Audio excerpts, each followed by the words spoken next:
Halo teman-teman Saling Sapa, podcast Saling Sapa Jalan-Jalan, satu-satunya podcast naik angkot di Indonesia.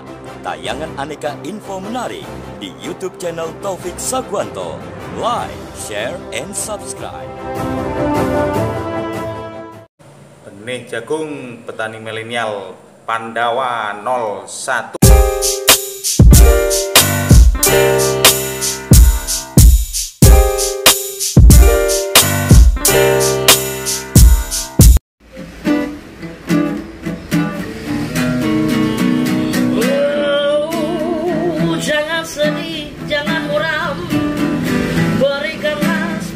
Senyuman, ikutlah denganku kawan, podcast Saling Sapa Jalan. Halo teman-teman podcast Saling Sapa Jalan-Jalan. Episode kali ini kita kedatangan tamu yang istimewa sekali ya, dan tim sedang meng-create sebuah aplikasi di web. Ya. Yang bisa diakses aplikasinya, kemudian bisa di-download dari web sementara ya. Tapi kemudian apa yang hebat dari aplikasi ini aplikasi pendidikan teman-teman. Aplikasi pernah dengar? Langsung aja perkenalan, brother. Ya. Oke, perkenalkan ya. Saya Rizal Rosadi. Saya ini foundernya, sama sekarang jabat dipercaya teman-teman jadi CEO-nya. Jadi CEO-nya. Ini aplikasi apa sih, bro? Nah, pernah dengar ini sebenarnya aplikasi pendidikannya, atau kalau ngomongnya bahasa tengahnya education technology. Education technology. Ya. Ya, semacam ruang guru gitu ya. Kalau sekarang yang lagi in ya. Ruang guru ya. Tapi kalau kita bedanya sama aplikasi-aplikasi yang sudah ada kayak ruang guru dan Genius, kita lebih innya ke audio. Ke audio. Atau pembelajarannya lewat. Kenapa kok audio? Kok balik zaman era radio lagi nih? Ya. Kenapa? Basicnya kan karena kalau kita lihat dari problemnya ya, apalagi setelah COVID ini, screen time-nya anak kan tinggi Banget. Screen time-nya tinggi banget. Dan problem yang kedua adalah masalah akses kalau education teknologi terkait dengan internet dan kuota. Itu Ya. pasti besar sekali kan? Besar. Nah, kalau Zoom, contoh ya, Zoom atau akses video kan lumayan internetnya. Satu kali video mungkin bisa di atas 10 mega. Betul. Nah, cuman kita di sini ngasih solusi pembeda adalah kita menggunakan audio. Jadi secara sederhananya gini ya, karena mereka itu sehari-hari kan sudah sekolah itu entah hybrid, entah full. Mereka pastikan pakai screen ya. Pakai screen. Keseharian mereka di dalam proses belajar mereka itu sudah matanya mungkin tiap hari itu bisa di atas 6 jam ya. Ya, secara mungkin sekolahnya aja udah pakai screen time ya. Ya, pakai screen time. Terus belum lagi nanti setelah sekolahnya kan. Nah, itu kan sudah tinggi screen time-nya. Banget. Gitu. Nah, itu hanya dari situ kita lihat ada problem di situ. Nah, apalagi kan kalau akses tadi pendidikan secara screen time atau online tadi yang menggunakan mungkin visual, itu kan cenderungnya anak stagnan atau diam di tempat. Nah, dengan audio kan mereka masih bisa dengerin pakai headset, jalan-jalan atau aktivitas yang lainnya, entah itu cuci baju, entah itu bersih-bersih, tapi dia sambil belajar. Oh iya, karena kalau dia cuman denger aja itu sebenarnya dia masih bisa beraktivitas lain. Itu yang jadi pembedamu antara dirimu dengan aplikasi belajar lain mungkin ya? Ya, apa digital teknologi apa? Education technology. Ya. Targetmu sebenarnya sekarang ini untuk siswa SD kah, SMP atau SMA? Nah, kalau targetnya kan kita memang dari SD, SMP, SMA itu kita fokus di awal ya. Itu. Nah, tapi kita nanti ke depannya juga akan masuk di perkuliahan. Jadi materi-materi perkuliahan, dan di sana kan selain kita ada materi yang sudah sesuai dengan silabus atau materi umum dari SD, SMP, SMA. Oh, jadi dirimu tetap ini ya, update menyesuaikan dengan kurikulum nasional. Kurikulum nasional. Oke. Kita materi kurikulum nasional, dan di situ ada tambahan pembelajaran seperti kayak pengembangan diri. Attitude ya? Iya, attitude, kayak gimana cara belajar yang efisien, tips-tips, gimana belajar secara cepat, gitu. Mungkin tips itu nanti itu kan diberikan materinya oleh expertise. Jadi selain pembelajaran nanti itu ada tips bagaimana cara belajar yang efisien. Jadi kita ada kontennya di situ juga.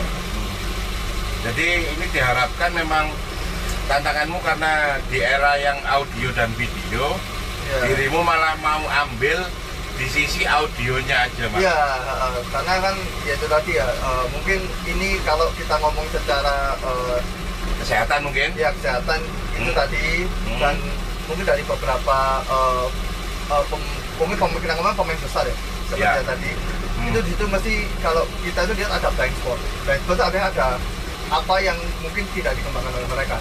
Karena mungkin ya mereka mungkin internet udah di arah yang lebih tinggi ya.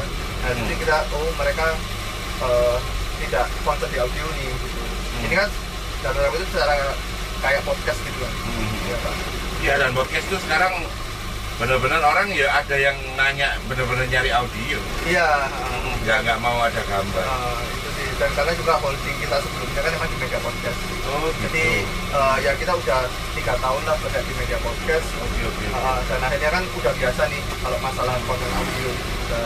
Terus ini lagi satu hal lagi. Awal mulanya. Kenapa di teknologi pendidikan? Nah, kalau dari pelakunya awal kan kita lihat sebenarnya kenapa kita masuk ke pendidikan ini? Karena yang pertama itu di Indonesia. Karena jujur aja, buat aku secara cuan lebih menarik game, Bos. Oh iya. Lebih menarik dirimu itu apa ya, main ya di dunia game kalau aplikasi ya daripada di pendidikan. Hiburan ya mungkin ya. Ya lebih tepatnya gitu ya, ya hiburan lah ya, entertain lah ya. Kenapa kok bermain di pendidikan? Nah, yang pertama sih karena mungkin ya itu tadi intuisinya kita semua ya. Kita juga ada concern juga. Ada concern juga ke situ kan, dan apa yang kita temui kan kalau di Indonesia ini sebenarnya secara pendidikan sudah akut ini udah akut jeblos dalam ranking PISA ya. Kita tuh ranking 70-an. Wow. Di antara ya ratusan negara lah. Nah, kalau ratusan negara bisa jadi kita sama negara yang sedang nggak aman kayak Palestina bisa jadi kalah kita. Iya, sama Singapura top 10. Tetangga kita yang kecil. Itu ada top 10 dia. Nah ini kan ya jadi ketika sebuah sistem itu malah bagusan negara yang sedang konflik, itu kan berarti ada masalah gitu kan. Ya itu tadi sih, jadi problem yang kita tangkap pertama, problem besarnya adalah setelah pendidikan ini kita rendah banget. Terus kan ini sebelum pandemi ya Pak ya. Ini sebelum pandemi gambarannya. Kalau pandemi kan lebih kacau lagi kan. Kalau pandemi ini kan istilahnya yang negara maju secara pendidikan aja bingung.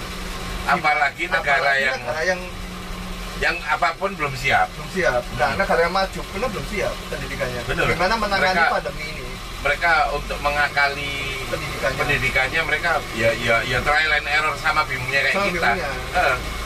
Tapi untuk yang infrastrukturnya nggak siap ya lebih kacau lagi. Iya, kan? itu kan tergantung literasinya dari setiap orang ya. Nah, apalagi literasinya tadi dari Indonesia pun juga masih rendah. Minat baca rendah itu trouble. Nah, itu makanya dari minat baca rendah itu tadi kan kita kan ngasih solusi, ya udah dari aplikasi ini bukannya kita menghalangi anak buat nggak baca gitu ya. Cuman kita agak bootstrapping nih, maksudnya kayak ya udah kalian nggak usah baca, kita yang bacain. Kalian tinggal nyatet intinya kan udah kita bacain tuh. Udah dibacain, kamu tinggal ngurangi aja, ngulangi repeat aja ya. Kita aja repeat atau langsung nyatet lah gitu. Masa inderanya kepakai cuma satu, tidak pendengaran doang. Sama tinggal dicatat. Kalau baca mungkin ada 2 indera, baca sama nulis. Gitu. Jadi ini buat aku karena terus kemarin sempat kita cerita ya.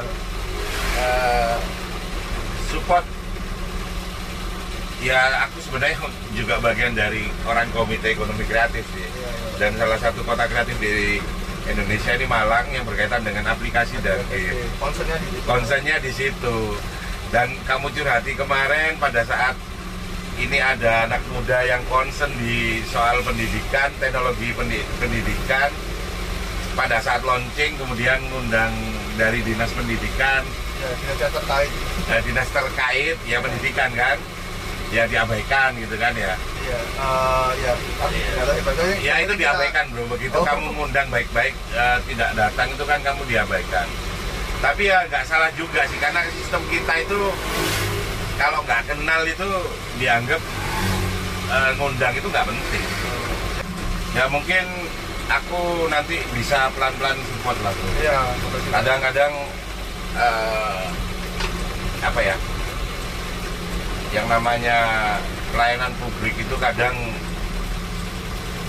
pilih-pilih gitu. Cuman yang kenal aja atau yang punya ada akses atau yang udah ambil sewa atau apa mungkin.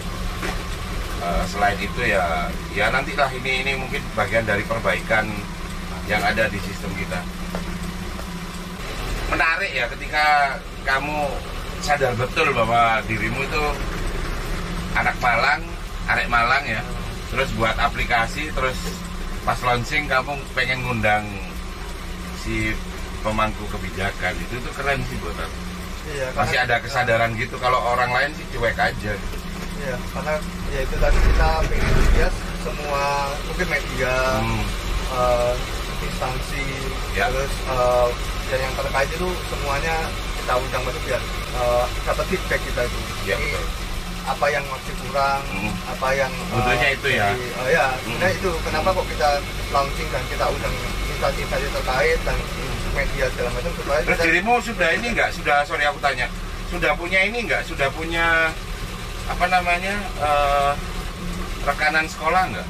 Kalau rekanan sekolah sih kita belum ada, tapi kita datangi sekolah-sekolah. Oh, datangi sekolah itu bagian dari tahu feedback ya? Iya. Bagian dari riset. Dari riset. Keren. Dan sejauh ini risetmu ke sekolah-sekolah gimana? Kalau dari riset kita tanya ke Humas dan ke BK-nya. Jadi problem siswa ini apa sebenarnya? Iya. Nah, problem siswa ini apa ke SMA ya khususnya? SMA dan SMK nanti nextnya. Jadi apa nih yang jadi problem di SMA, dan kebanyakan itu mungkin kalau dari SMA adalah pilihan jurusannya belum ketemu ke SMA. Dan kalau SMK mungkin lebih ke arah vokasi. Ya, jurusannya kadang nggak relate sama industri. Oh, iya. Jadi ada missing link ya. Apa yang diajarkan sama industri, kebutuhan industri. Iya. Contoh kalau sekarang kan butuhnya orang digital marketing, copywriting, SEO ya. Tapi ya dari mungkin dari SMK masih belum ada materi tentang itu. Nah itu mungkin ya problemnya jadi kan akhirnya tingkat pengangguran SMK kan tinggi. Iya. SMA itu tinggi soalnya. SMK itu kan tinggi karena dianggap ngajari lagi industri itu. Iya. Itu kan mau kita pelan-pelan kita resolve apa yang bisa kita adapt di teknologi yang kita bisa bantu, mau kita coba ke arah sana buat secara teknologi ini bisa nggak dibantu, karena kan tadi dari awalnya mungkin kita kurikulum ya, materi kurikulum itu kan juga bantu anak biar cepat nih untuk ada percepatan untuk belajarnya, pembelajaran materi gitu. Jadi kayak kan ini kan kalau dari menteri kan jadi kan gimana caranya waktu COVID ini ada namanya kurikulum darurat. Nah itu kan jadi kurikulumnya setahun itu gimana cara jadi ringkas. Oh dimampatkan. Nah, dan ini kamu terinspirasi untuk kemudian mampat versi audio ya. Iya. Jadi memang podcast ini sampai hari ini itu adalah bagian dari mensupport teman-teman UKM untuk selalu bagian dari informasi untuk teman-teman UKM, media informasi, komunikasi dan segala macamnya. Dan karena itu kita tidak lupa terima kasih pada UKM yang benar-benar support kita dari podcast ini awal sampai sudah ratusan episode. Iya. 100 lebih. Ya ini by the way nih pengen aku penasaran itu soalnya